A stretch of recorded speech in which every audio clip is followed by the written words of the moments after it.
Comme je le disais dans la dernière vidéo, nous sommes entièrement responsables de nos actes, même s'ils ne sont pas préétablis.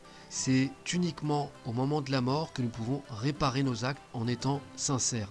Il faut savoir que dans le bouddhisme, l'enfer et le purgatoire, pour donner un nom qui vous parlera, est vu comme temporaire et non définitif comme en Occident.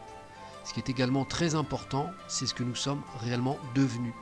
Notre évolution générale depuis notre enfance. Le fameux « qui suis-je réellement » est aussi une façon de préparer notre prochaine vie et de s'y projeter. Il faut aussi souligner qu'il arrive que nous fassions des expériences moins agréables dont nous ne sommes pas toujours responsables. Cependant, agir avec noblesse de cœur est salvateur pour notre parcours de vie. Cela nous renforce dans la difficulté et face aux obstacles en exprimant une forte personnalité avec un caractère entier et donc vrai. Par contre, se mentir à soi-même n'aidera pas. Bouddha affirmait que l'acteur et le costume étaient identiques et que nous n'avions rien besoin de plus. C'est impossible de tricher sur ce que nous sommes réellement. Les mensonges finissent toujours par nous rattraper. Le karma signifie littéralement action.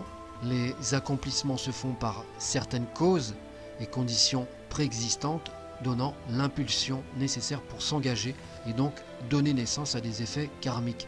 Mais chaque acte accompli a un effet spécifique et donc une cause spécifique. D'ailleurs, une citation de Bouddha est très claire là-dessus. La voici. Alors, elle dit « Habité par mes propres actes, je suis l'héritier des actes. Proche des actes que j'ai commis, bons ou mauvais. C'est moi qui en serai l'héritier. » C'est ce que les femmes et les hommes, le maître de maison et ceux qu'il a sous ses ordres doivent envisager de façon répétée. Voilà. Ce qui explique que la composition de l'homme avec ses éléments attribués est tellement complexe, autant au niveau physique que mental, puisqu'ils sont tous en interrelation en étant tributaires les uns des autres, et donc avec un impact considérable. Cette interaction est identique chez les humains entre eux. Ce qui veut dire que le karma renferme toutes les vies passées en chacun de nous. Or, en sachant ce que nous avons été selon différentes vies, hommes ou femmes, avec des vies et des expériences totalement différentes ou opposées, notre héritage offre là un drôle de mélange dont chacun de nous doit composer au mieux. Rien n'est facile, en quelque sorte. Plusieurs personnalités sommeillent inconsciemment en nous. D'où cette grande complexité qui explique mieux des comportements que nous n'arrivons pas toujours à comprendre en nous depuis tout petit. Prendre conscience de ceci est déjà un grand pas en soi, d'où la nécessité de travailler sur soi, de méditer, de s'ancrer et de s'enraciner. Beaucoup ne s'imaginent pas comment le rapport avec la Terre est fondamental dans son approche concernant son propre équilibre, son moral, sa psyché et sa santé, pour justement être moins déstabilisé et perturbé par toutes ces influences non visibles qui nous échappent complètement. Comme il est dit, nous sommes poussière et nous retournerons poussière. Sans s'en rendre compte, c'est un véritable volcan qui sommeille en nous. Il ne faut pas oublier que depuis notre naissance, nous avons sans cesse évolué. Automatiquement, nous ne sommes pas la même personne à 1 mois qu'à 10 ans, de 10 ans qu'à 20 ans, de 20 ans qu'à 30 ans. On pourrait continuer encore comme ça pendant très longtemps. C'est identique ensuite pour chaque décennie, ceci jusqu'à notre mort. Cela parle également du point de vue physique et énergétique. Pour les plus sceptiques, cela démontre bien que nous avons plusieurs personnalités en nous déjà dans une seule vie.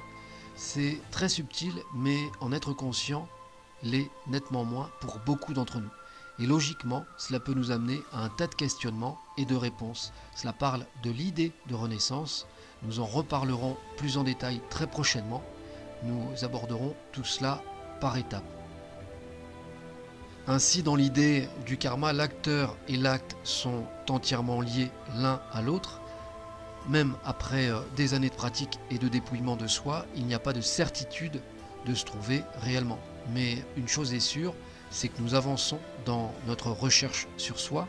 C'est pourquoi le mieux est de ne pas se fixer d'objectifs. Il faut faire les choses afin qu'elles viennent d'elles-mêmes à soi, D'où cette prudence avec la pleine conscience qui n'est pas une baguette magique, c'est en voyant les choses telles qu'elles sont en réalité qu'une vraie transformation peut s'opérer en nous. Rien n'a de substance et rien n'est permanent. Il faut savoir qu'une personne se prétextant bouddhiste et qui est incapable de prendre en considération le karma n'est déjà pas en accord avec elle-même, et encore moins de qui elle est et de ce qu'elle est vraiment. C'est se mentir à soi-même en fait. Enfin, nous souffrons la plupart du temps parce que nous ne prenons pas conscience de la relation de cause à effet.